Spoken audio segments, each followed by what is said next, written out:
سلام ጥዕና በለይ ከመይ ትውል ዝኸበርኩም ተመልከትና ካብ ቴሌቪዥን ትግራይን ሰዓት 6 ፈራን ዝበልናይ ዜናታትና ሒዝናልኩም ቀሪብና ዘለና ዜናታት ሰዓትና መርሕና ኣናድያም ካሕሳይ መዳይ ምልክት ቋንቋ ድማ ለምጻይ ሓጎስ ሓቢርናኩም ክንጸኒሕና ናብ ተፈላማይ ዜናና ክንሰግር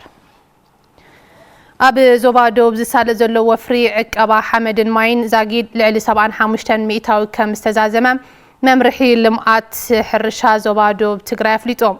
ኣብ ወረዳ ኦፍላ ጣብያ ሰሰላ ዝሳለ ዘሎ ፍርዕ ዕቀባ ሓመድን ማይን ንምዕዛብ ኣመራርሓን ሰሙያ ሕርሻን ዑደት ተሳሊጦም ኣስናቀ መሐመድ ዝላኸና ጸብጻቢዩ መራው ተስፋይ ድማ ከምሰብ ከርበዩ በቢ ዓመቱ የካይድዎ ብዘለው ወፍሪ ዕቀባ ሓመድን ማይን ሃፍቲ ተፈጥሮ ከባቢኦም ናብ ንቡር ይምለስ ብምህላው ተወዲቦም ስራሕቲ ዕቀባ የካይዱ ከም ዘለው ኣብ ወረዳ ኦፍላ ሓረሶት ነበርቲ ጣብያ ሰሰላ ይዛረቡ ገንዘብ ካለ ያው ኣብዙ ከረ ዓመትገልገልና ማለት እዩ ዝግልግዜ እንሰርሕ ብጣዕሚ ዓመት ያው ገደባ ሰርሕ ለናና ማለት እዩ መስኖ ብዚ ገደባዙ يفوت تمين لو تقول من ورنا دم هاشم خلي دردنا نحنا مالتي شعنت 250 هكتار يتقمن لما زي محمد عقازي كتجمرنا او يلوط سلنه هو وصلنا تفهمت اللهم يكون بقول عنيا ريان دنو بطعم انها مسنو طقم منشي طقام سلرغنت محمد عقاس حقساتينا مالتي أتي وفري نلعلي 15 معتات كم زسالتون تريفن أبزل واحدة معتات دمام بزقباء بمسرحنا محرسهم كملسو يشواشو مهلوم اتم حرسوس يقلسوم حالافي ممرح المعات حرشا زوبا دوب تقراي ايتا ملأخو قرماي كما زوبا أبا حدميتن 75 مفاسس لعلي 5 هكتار مريت نملماع تلميتة تحيزوم زاقيل لعلي 75 ميتاوي كم زفز أما يورهم كم زوانا 175 زاخله مفاسس كنسرح ناو 5 شيخ اللي تميتي زاكل هكتار كنا لمع ناو 1.8 مليون زخوبون هزوي ابز 10 معلت كاتت كم مدته تحيزو تكاب خازي ياو ناو 76% زخوبون هزوي خاتيتو ناو 1.3 مليون زخوبون ناو 75% زخوبون هكتار almost تعقي والله اتي زسالت زلو وفري حرسوت بمنقنا زحاش سراح نخسراح بببركو زلو سوميا دغفن كتتلن يغبرو كم زلو ايتا ملاخو يغلصوم اما حداري زوبا دوب تግራይ አይታፍቱ ኪሮስ حرساي تتوديبو زحاش لمعات كم زعمم حرسوت ጣብያ ሰሰላ مرأያ ከም ዝኾኑን ነዚ ንምግፋሕ ድማ ከም ዘባ ክስራሕ ኢሎም ዘነብዘ ድርአናየን ናይ ተፈጥሮ ስራሕትና ሰብናይ ሰሙያ ነኹም ሕርሻ ካድረ ነኹም ንፉዓት ሳላኻትኩም ኣብ ዝወጽሑ ማለት እዩ ትዋናና ዝበዓል ዋና ለለ ህዝቢ እዩ ስለዚ ኩሉ ነገር ተወዱኹም ስለሰራሕኩም ምዃኑ بدنبي አጣናኽርኩም ትቆጽልዎን ሆኩም ማለት እዩ አቶም ካብ ወረዳ ኦፍላድ መጻኹም ለዚ ተሞክሮ ዝብደንብ ተወስድዎን ሆኩም ጣብያ ሰሰላ ብልምዓት መስኖ ዝፍለጥ ከባቢ ዝወሉ አይታፍቱም ዘሎ ዕቁር ሃፍቲ ናብ ረብሓ ንኸይልወ ጸገም መሰረት ልምዓት መንገዲ ፈተና ኮይኑ ከም ዘሎን እቲ ጸገም ኣብዝ ሓጸረ ግዜ ከም ዝፍትሕን ኣፍሊጦም بممهر ياريد نقا استدالوتن تمرت صوت زر استا مصحف بصوان ليقان باباسات ابونا ارغاوي ابونا ناسنائيلن ابونا يوحنسن ليقاونتن حزب كريستيانن اب استرخبلو اب اداراش حجره سبكت مقاله تمرئه يرسالم غرمتن دما اتسن سرعات مرئه تخاتاتيلاتلا ሃይማኖታዊ ትሕዝቶ ዘለዋ ኣብ ስነ ጾታ ጠሚታ በመምህር ያሬድ ነጋ በቋንቋ ትግርኛ ዝተጻሕፈት ትምህርተ ጾታ ዘርእስታ መጽሓፍ ብፁዓን ሊቃነ ጳጳሳት አቡነ አረጋዊ አቡነ ናትናኤል አቡነ ዮሐንስን ሊቃውንትን ህዝበ ክርስቲያንን ኣብ ዝተረኸብሉ ኣብ አዳራሽ ሀገረ ስብከት መቐለ ተመሪቖም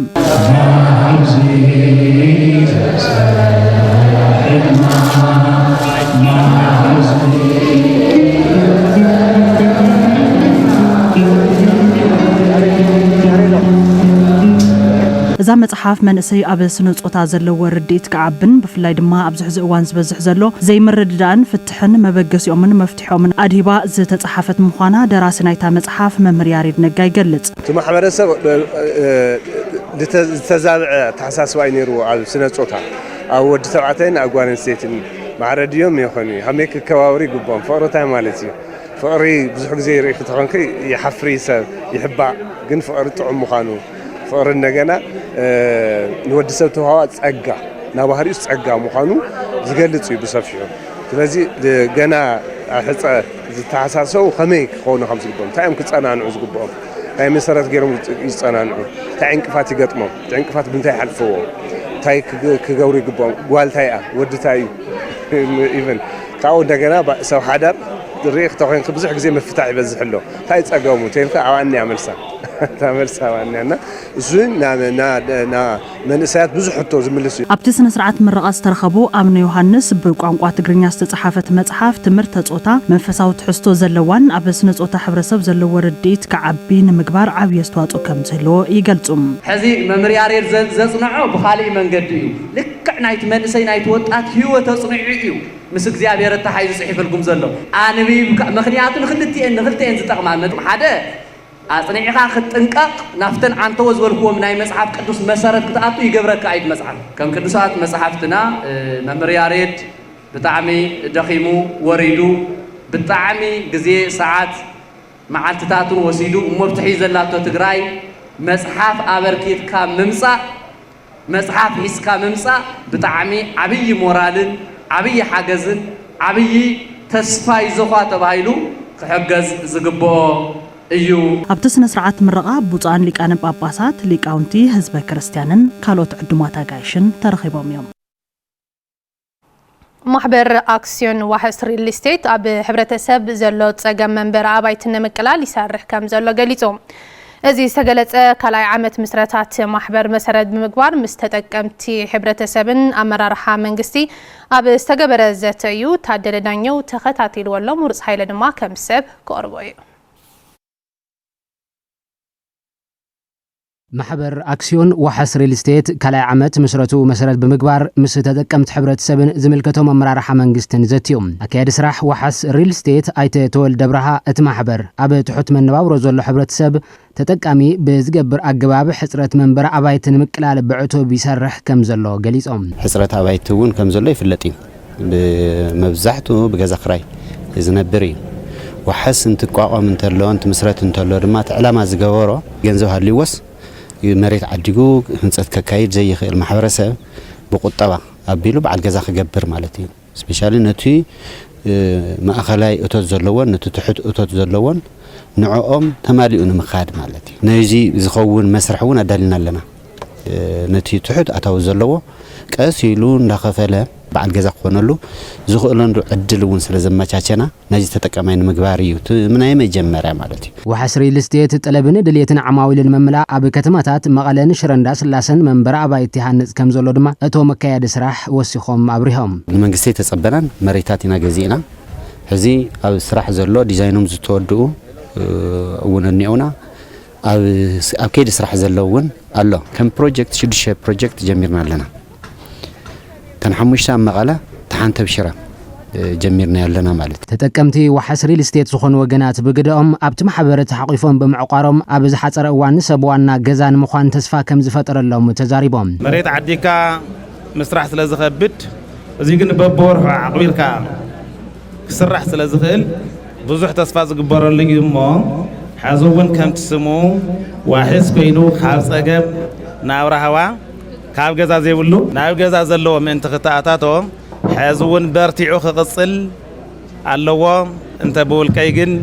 ناوزي بمقتاوي حقوسيه بتناي حزني ايكونومي جزا جزيخا ناو جزا جزيخا منبر مسرح بتعمي زخبل بخم وحس قال زوت حوزني درجه بتعمي حقوساتنا بنشتن وجي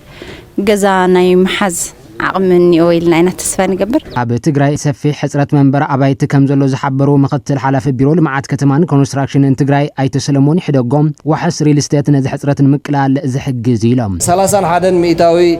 ناي تجري هزوي أو كتماتات كنبرت الله ناي منبر زلت أجمع كع ياو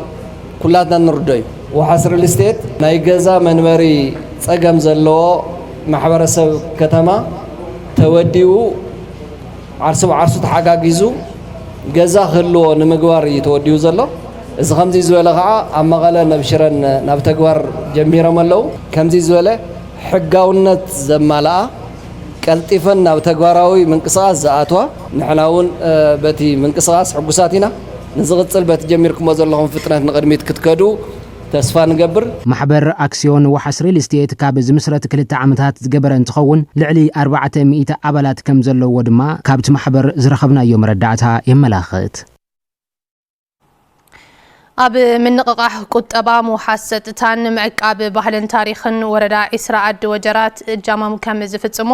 ተወለድቲ ሰብ ሃፍትን ምሁራትን እታ ወረዳ ገሊጾም እዚ ዝተገለጸ ምምሕዳር ኢስራ ዓዲ ወጀራት ውሽጣዊ ሃፍትናን ዓቕምናን ከመይ ናብ ረብሓ ንቀይሮ ዝብል ምስ ተወለድቲ ምሁራትን ሰብ ሃፍትን ኣብ ዝተኻየደ ምክክር መድረኽ እዩ በላሽ ፈራው ተኸታቲልዎ ዘሎ ተስፋይ ታደሰ ድማ ከም ሰብ ክቐርቦ እዩ ممحدار ورد عسر عد وجرات وشتاو هافتتاتنا عاقمنا نمروحا بملوات قطبانا نبرخ بزبل مستولرتي مهراتن سو هافتن مخكر زتا كايدا اما حداري تا وردا ايت تسوا هافته حلف بهلنان تاريخنا عقمنا استداخمه محبر قطواوي وردنا امطنخر قدم مهراتن سو هافتن وسان بمخانوس توادد سرح يتقلب يلوم مس بركت زوالو حزي سرحت تجمير له مس مهرانون مس سو هافتون مس خالتون نتزقصل بخامه مالو كوعينا تحزنان تواددنا نسرح زبلي توانا شخال عمامو عسر عد وجرات وناني بركت زوالو صقاتاتن تاريخاتن ولا كنت هنا نزمنات نبرو حاب زي مغيارو نصقم كقال عصن حي زولو مصنعتاو صحف زقربو دكتور حقوس ابراهان دكتور هايله كروس بهاتن كمهراتن سبهافتن از صقا نبرو حاب مغيار سدت مناسي زنكيلن زحشل معزلم علن حزيلهم بزعوا تاريخ وجرات اسرع عد وجرات توقع لنا اكل قولهات اكل براخه تاريخ تግራይ ስለደሆነ ሁሉ ኹሩዕ ትግራዋይ ደሆነ ታሪክ 11 ወጀራት ኹሩይ ኹሩዓት ምዃኑ ድክርድኦ አቀድመ ካገንዘብ ይደል ማለት ነው ብዙሕ ፈሳሲ ማንነና ብዙሕ ሀብትነና ሱልን ዳራ ሓጣየርና ተህዝቢ ሞላይ ገርኻ ዓበይት ማዓታት መለስልህ ትብለኛው ካወጣን ለሐይት እንደገና አምዝና እንደተረና እንደገና ብዙ ነገር ሁሉ ወጣም ነበር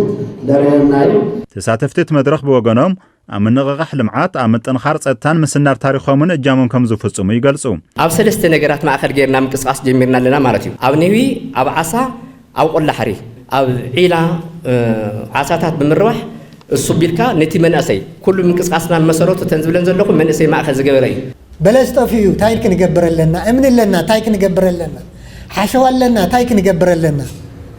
ናይ እንስሳት ሃፍቲ ወይ ከዓ ናይ ተፈጥሮ ሃፍቲ معات له هزون هزونا ننقساقص هم احناون بالملخوته بزي تفالالي نجر همزه اكونا بعقمنا كنحجز تاريخ نا غونص افاتاتها مسغوراوتنا دننا غنينت لذي زي بقصالي بصحف دو بدم سند ابلها دي حزبي دقار دامرت وردو حزبي داتغواد دقيرو منغستي داتغواد دقيرو نصرخ مقماطو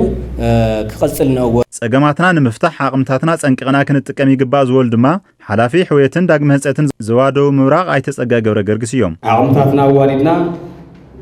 صقماتنا مفتح كمنخل ካብ ኢስራ ዓዲ ወጀራት መምሃር ንኸሊና ለዚ ሃምዚ ዓይነት ምክክር ተወለድቲ ሰብ ሃፍቲ ምሁራን ተወሲክሞ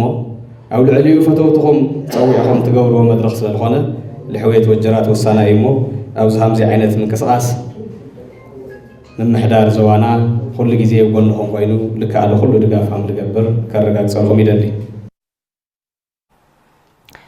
حزب تግራይ معረ መንነቱ ዝስድር ባህሉን ታሪኹን ክስንድ ከም ዝግባእ ቢሮ ባህልን ቱሪዝምን ትግራይ አፍሊጦም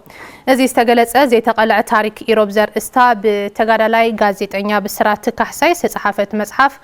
ኣብ ሰመረቀትሉ መድረኽ እዩ ታደለ ሓጎስ ተወሳኺ ዘሎ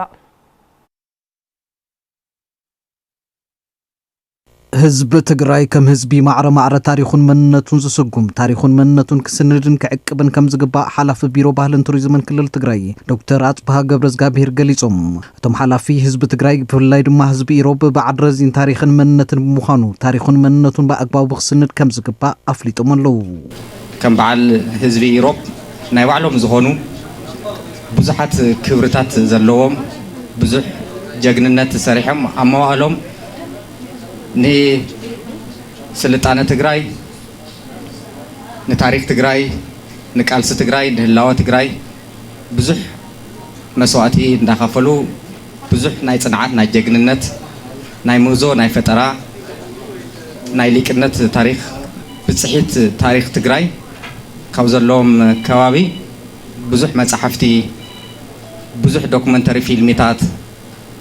ብዙሓት ናይ ምልላይ ናይ ምስናድ ስራሕቲ ክንሰርሕ ኣብ ዝግበአና ዘይተቐልዐ ታሪክ ህዝቢ ኢሮብ ዘርእስታ መጽሓፍ ጋዜጠኛ ብስራት ካሕሳይ ባህሊ መንነት ታሪክን ጅግንነትን ህዝቢ ኢሮብ ተርኢ መጽሓፍ ከም ዝኾነት ዳህሳስታ መጽሓፍ ዘቕረቡ ጋዜጠኛ ሰሎሞን ክፍላይ መምህር ወልደ ማርያም ብስራትን ኣብቲ መድረክ ሓቢሮም እዚ መጽሓፍ ኣብ ኢሮብ ብልፍንታይን ሓይልታት ኣብ ልዕሊ ህዝቢ ኢሮብ ዝተፈጸመ ጽንታ ዝሰነደ እዩ ነዚ ጽንታ ንምምካት ህዝቢ ኢሮብ ተወዲቡ ዝገበሮ ቃልሲ ብፍላይ ድማ ዕጡቃት ሰንበት ዝፈጸምዎ መስተንክራዊ ስርሒት ዝሓዘ መጽሓፍ እዩ እዚ መጽሓፍ እዚ ብጣዕሚ ጥልቀት ዘለዎ መጽሓፍ እዩ እዚ መጽሓፍ እዚ ኣብ 6 ዓንድታት ድሕሪ ባይታ ኢሮብ መሰረት ይገብር ደራሲ መጽሓፍ ዘይተቐልዐ ታሪክ ህዝቢ ኢሮብ ጋዜጠኛ ብስራት ካሕሳይ እዛ መጽሓፍ ኣብ ምዕቃብን ምስናድን ባህሊ ታሪክን መንነትን ህዝቢ ኢሮብ ናይ ባዕላ እጃም ከም እትዋፅእ ኣብሪሁ ዘይተቐልዐ ክብሎ ዝኽኣልኩ ኣብቲ መድረክ ይግለጽ ከም ዝነበረ ብዙሕ መጽሓፍቲ ዋላ ይጽሓፉ እምበር ብዙሕ ከዓ ከም ዝተረፈ ብዙሕ ነገራት እውን ክጽሓፉ ስለ ዝግብኦ ኣነ ከዓ ካብ ባሕሪ ብጭልፋ ንቶ ህዝቢ ንዚ ህዝቢ ክቡር ህዝቢ ብጽቡቕ ክገልጾ ይኽእል እየ ብዝብል መበገሲ ሓሳብ ክኾን ይኽእል ብዝብል እየቱ መጽሓፍ ጽሒፈዮ እኹል ቀረ መድሓኒትን ግቡእ ግልጋሎትን ክንረክብ ኣይከኣልናን ክብሉ ማሕበር ተሓከምቲ ሕማም ሽኮርያ ከተማ መቐለን ከባቢያን ገሊጾም እቶም ተሓከምቲ ማሕበር እዚ ዝበሉ እታ ማሕበር ምስ ኣባላታ ኣብ ዘትየትሉ እዋን እዩ ተስፋይ ታደሰ ዝርዝር ሒዙ ኣሎ ማሕበር ተሓከምቲ ሕማም ሽኮር ከተማ መቐለን ከባቢያን እኹል ቀረ መድሓኒትን ግቡእ ግልጋሎትን ክንረክብ ኣይከኣልናን ክብሉ ገሊጾም መድሓኒት የለን ንሕሙም ስኮር ዝኸውን ንኻሊእም ዝኾን ብነፃ ንዋሃቦ ዝነበርና የለን ዝብል ምላሽ ተዋሂቡና ኣብዚ ሰዓት እዚስ ንሕና ነቲ ዝነበረና ሽግር ኣብ እምረና ናብ ካሊእን ዘሎ ዝበፅሕና ፀገም ሕጂ እውን ተጨማሪ ፀገም ዝበፅሕና ዘሎ ብናይ ነፃ ንሕከም ነርና ኩልና እታ ናይ መጀመርያ ዝነበረና ከማን ትግበረልና ብሰንኪ ስኮር ሕማም ልዕል ብርክ ተቆሪፀ የገረይ ልኸፍአ ብትኽለብለካ ብልበላዕኻያ ኤዲስስ በሊዕኻ እኳ ትቕኒ እዚ ምግብኻ ተተጋጊኻ ትሞት መድሓኒት ተሲኢንኻ ትሞት ስኡሉላ ስሓቀል ወስደካ እዩ ኣካልኻ የጉድል ኣነ ህዝቢ ሽኮር የጎዲለ ሃናፅየ ነይረ ኮንትራክተር ነይረ ብሰንኪ ሽኮር ግን ከፍ ኢለ ኣዶክት ሓሙተላ ጓልተን ስቴት ክኾን ተለኻ ፍልይ ዝበለ ኣላይት ስድራ እያ ብዙሕ ተፅዕኖታት ኣለዋ ሕብረተሰብ ተሕግዛ መድሓኒት ከይወሰደ ስለ ዝምርመር ሙሉእ መዓልቲ ክውዕል ተሎ ምስ ካልእ ተሓካሚ ተደሚሩ ክውዕል ተሎ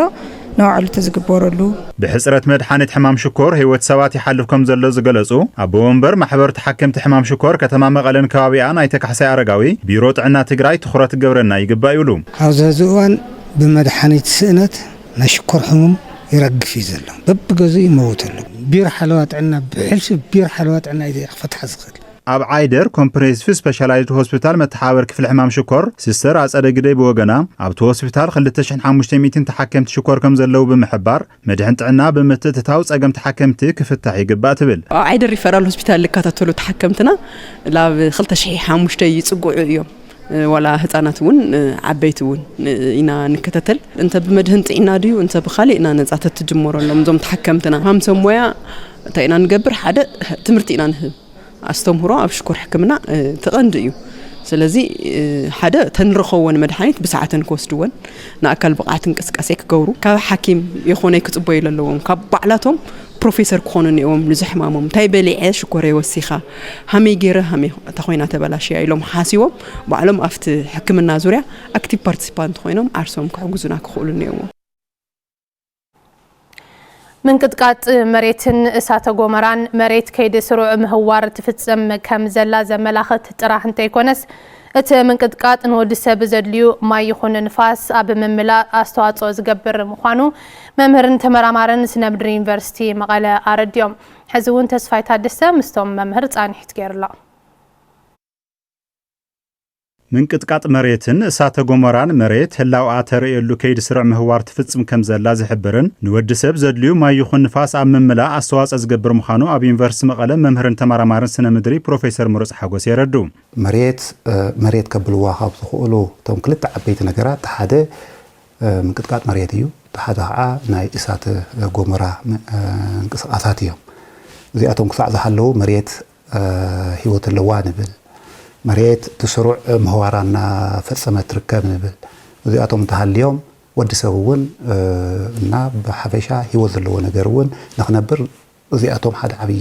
ምስክር እዮም። ምንቅጥቃጥ መሬት ተጠቃዓይ ዝኸውን ከባቢ ኣብ ሓጓፍ ሽንጥሮ ዝርከውን ንሓጓፍ ሽንጥሮ ቀረባ ኣብ ዝኾኑ ከባቢታት እዩ ዝበሉ ፕሮፌሰር ምሩጽ ኣብ ትግራይ ዘጋጠመ 5.2 ሬክተር ስኬል ምንቅጥቃጥ መሬት ኣብ ሳሳይ ብርኪ ዝምደብ ምዃኑ ድማ ይረዱ። ሓጓፍ ሽንጥሮ ክፍጠር እንከሎ ወይ ክዓቢ እንከሎ እናሰፍሐ ክኸይድ እንከሎ ዝፍጠር ናይ መሬት ራዕድታት እዮም እቶም ሕዚ ኣብ ከባቢና ዝካየዱ ዘለውና ብዓቐኖም ትሕት ዝበሉ እዮም። ግን እዚ ክብል ከለኹ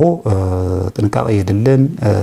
ሓደጋ የውፅሕ ማለት ኣይኮነን። ሰለስተ ዓይነታት ምንቅጥቃጥ መሬት ኣለዉ ዝበሉ ፕሮፌሰር ምሩጽ እቲ ከቢድ ዝበሃል ኣብ ኤስያን ኣውሮፓን ዘጋጥም ዘሎ እንትኸውን እቲ ማእኸላይ ኣብ ደቡብ ኣሜሪካ እቲ ዝቐነሰ ግን ኣብ ኣፍሪካ እንትኸውን ልዕሊ ሬክተር ስኬል 4 ጉድኣት ከብፅሕ ከም ዝኽእል ድማ ይረድኡ። እቲ ሓደጋ ከብፅሕ እዩ ተባሂሉ ዝሕሰብ ካብ ማግኒቱድ 4 ሬክተር ስኬል 4 5 6 7 እናበለ ክሳዕ ሕዚ ክሳዕ 9 በፂሑ ኣሎ። تزعبي زبال 9.3 أو كمن جابان كمن تشاينا ذا أمثلو زكايد ناي مريت رعدي. من كتقاط مريت كم زل عالك قدم كذا في التكنولوجيا اللي نزولو بروفيسور مروز من كتقاط مريت سعيوز موصون أي مفندا أساته جمرة مفلات إيكالي يولو. مريت ينكتكت لحري مريت كنكتكت ونكلت وخنا تعتري حاول ناي أساته جمرة ملء له خون كم زخيل يجمت. مريت من كتقاط كن ببعلو أو زي ساعات زين أو زابوت هزيان كقاطم يلكا كسعلومي أو كتنبيه لن من كتقاط مريت انتفتر أو ود سب زهانس سب سرح مسرة المعات بزعاوية قدات يبصح دما يولو هنساعات ناي مدرماس قدبات ناي مفراس كم أونتم زولو مسرة المعات ناي معنا وباهري سلذقاطن بوزي زتفترة أو ود سوون عبي حدا جاي يسعمر. تجراين من كتقاط مريت تقال اعتياز ولو بروفيسور مروز أو زسرحو مسرة المعات نوزيت حساب زجبر خون يجبا يولو. نحنا كرباينا زنينا نفتي مريت رعد زفتر اللي خبابنا كله صراحتنا وزي بجمز توه. هنساتات كسرحون كله قدبات كسرحون كله ويك عبيت مسرة المعات كسرحون كله زناي مريت رعدي أبجمت تيم تصرحون خلله هو. ኣብ ኢትዮጵያ ኣብ ዝሓለፈ 100 ዓመት ክልተ ዓበይቲ ምንቅጥቃጥ መሬት ዘጋጠሙ ኮይኖም 1969 ኣቋፅራ ጎርጎሮሳውያን ኣብ ዓፋር ሰርዶ ኣብ ንብረትን ሕልፈት 25 ህይወት ሰባትን ከምኡ ድማ 1961 ኣቋፅራ ጎርጎሮሳውያን ኣብ ካራ ቆሬ 6.5 ሬክተር ስኬል ዝተመዝገበ ክሳዕ ሕልፈት ህይወት 37ን ዕንወት ንብረት ከም ዘጋጠመ መረዳእታት ይሕብሩ። ኣብ መወዳታ ካብ ወፃይ حيلتات ጸጥታ ሶርያ ኣብ ገማግም ባሕሪ እቲ ሃገር ሰዓብቲ ሓደ ንኡስ ሃይማኖታውያን ዓላዊ ዝኾኑ ሰላማን ሰባት ከም ዝቐተሉ ቢቢሲ ጸብጺቦም ብሪጣንያ ዝመደብሩ ትካል ተቆጻጻሪ ሰብኣዊ መሰላት ሶርያ ኣብ ዝሓለፈ ዓርብን ቀዳምን ሰዓብቲ ሃይማኖታዊ ዓላዊ ኢላማ ብዝገበረ ጅምላዊ ጨፍጫፋት ኣሳት 745 ሲቪላት ከም ዝቐተሉ ገሊጾም ኣብቲ ጎንፂ 125 ኣባላት ብእስላማውያን ዝምራሕ ሓይልታት ጸጥታ መንግስትን 148 ደገፍቲ ኦሳድ ዝኾኑ ዕጡቃትን ከም ዝቐተሉ ጸብጻብቲ ትካል ይሕብር። ነዚ ጨፍጫፍ ስዒቡ ብኣማይት ዝቁጸሩ ሰባት መረበቶም ገዲፎም ይመዛበሉ ምህላዎም እቲ ጸብጻብ መመላኺቶም ቢቢሲ ነዚ ጸብጻባት ካብ ናጻ ኣካል ከረጋግጽ ከም ዘይከኣለ እውን ወሲኹ ገሊጹ ከም ጸብጻብ ወያንተ ብዙነህ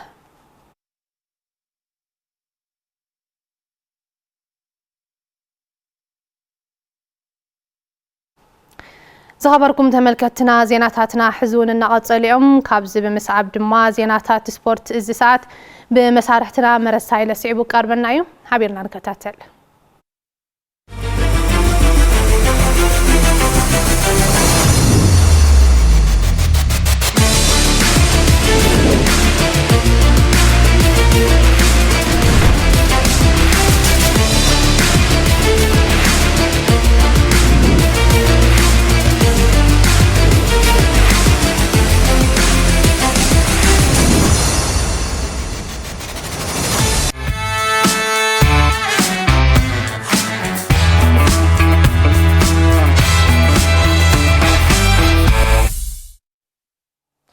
يمسجن أديم السلام زخوركم تملكتنا أنا الساعة زبنا يوم زيناتات سبورت حيجي قريبا لخو مثل زيناتات سبورت الساعة دما مرسايلم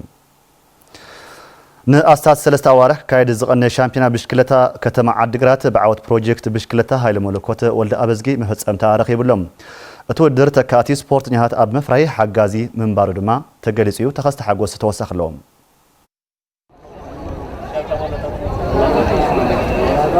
شامبينا بشكلتها كتم عدقرات المناسيتا ختما الزناقعو تسفو ملم لي مقون مفتصم تاريخ كلون عسرت سومنا تبتا ختما نتخيد زيصحنا شامبينا أبين منقو قانتاتات ماونتين سي بين انست تخيد مخانم تسفى بشكلتها تقراي زبرها ونير مباليكال تساتفت قانتاتات بتدقاقا من زحاتو زنبرام تلم السند أو رداتون ملاش ذهب منبروم بشكلتنياتات يزاروم تاكني وكاب مجمرة زنرن يو صوت اندابر تعقيد يو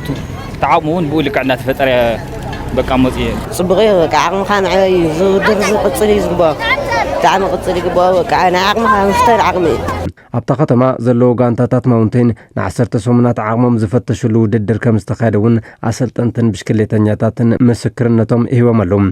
صبغ وصيت رمو ياو يورينا لو مالتي افتي بنسين ياو خمس زرع خاي او كنتيو تعويده انقسقاسيهم كتريو هلا حافشاوي او وطيت راح يكون انقسقاسيو تريو هلا هاكن دس يبل نبرتعنا مسكرنا مجمرة معلتك هلا يكون تعويت نيرا ازقنا بنا ذكاء وريصن قدمين خعوت مالت بشكلتها كتم عدقرات بفلينت كصرح زغبروم تصادفهم ولا حبرتسب تا ختما زكاتته مخانيم سمناوي ابي زكايرو ددرات قد حبرتسب تا ختما ابي منغو اتم تورادرتي صعصعن حنا خكايد مخنيات كوينيم اتي شامبيونام فلما وددر كجمر كلو حزوز تبغس مدب كم زعوته دما امرر حكومته بشكلتها كتم عدقرات ايته داويت برهان يغلص علامه واقعي مغنياتو كم نفولت ازي خبابينا ناي وددر بشكلتاس ناي مناسي زوصلو وددري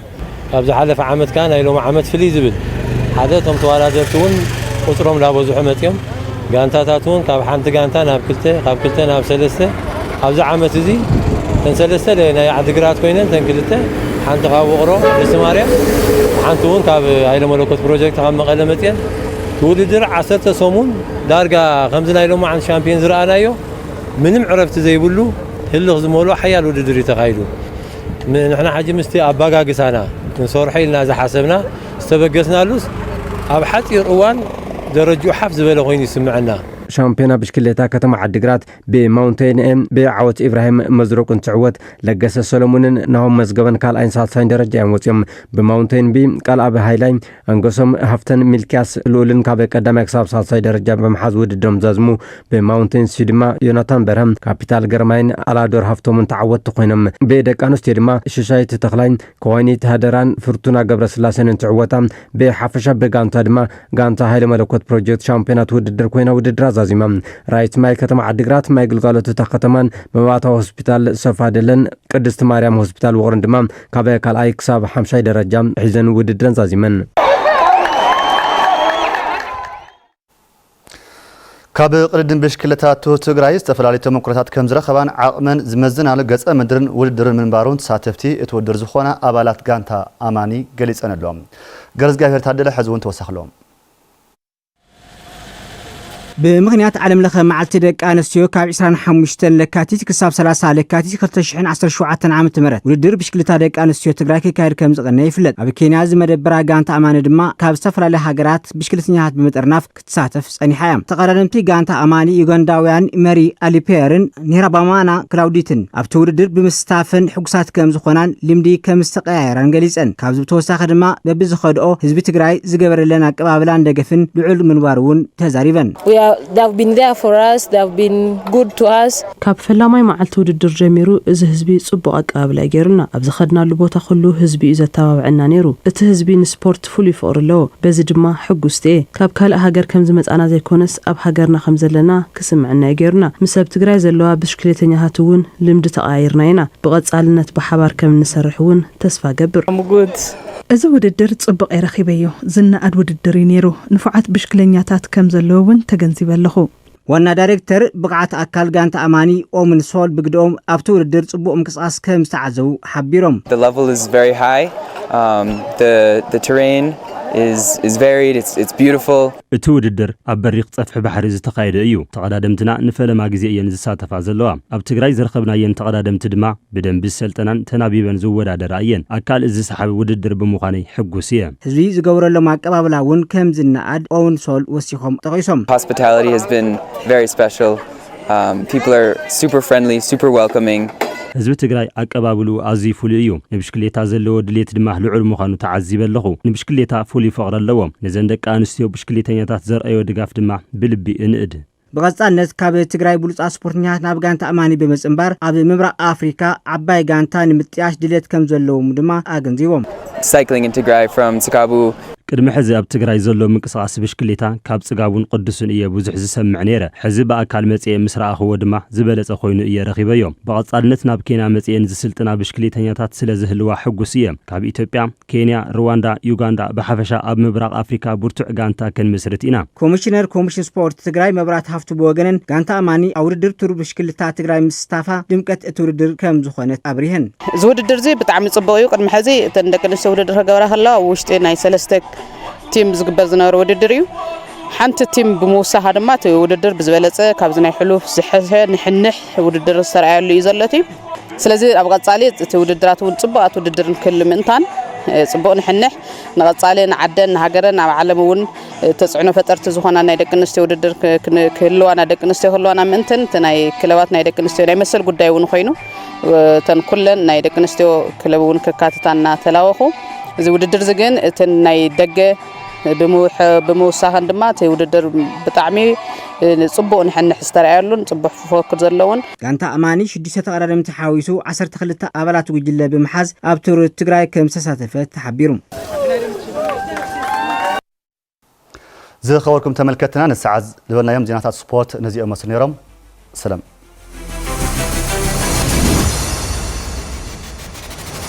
ክቡራት ተመልከትና ዜናታት ሰዓት ተብዚና ክንዛዝም ሳና ጸኒሕኩም ንምክትታልኩም ካብ ልብና መስግን በብዘለኹም ሰናይ መዓልቲ ኮነልኩም ተመኒና ሰናይ ግዜ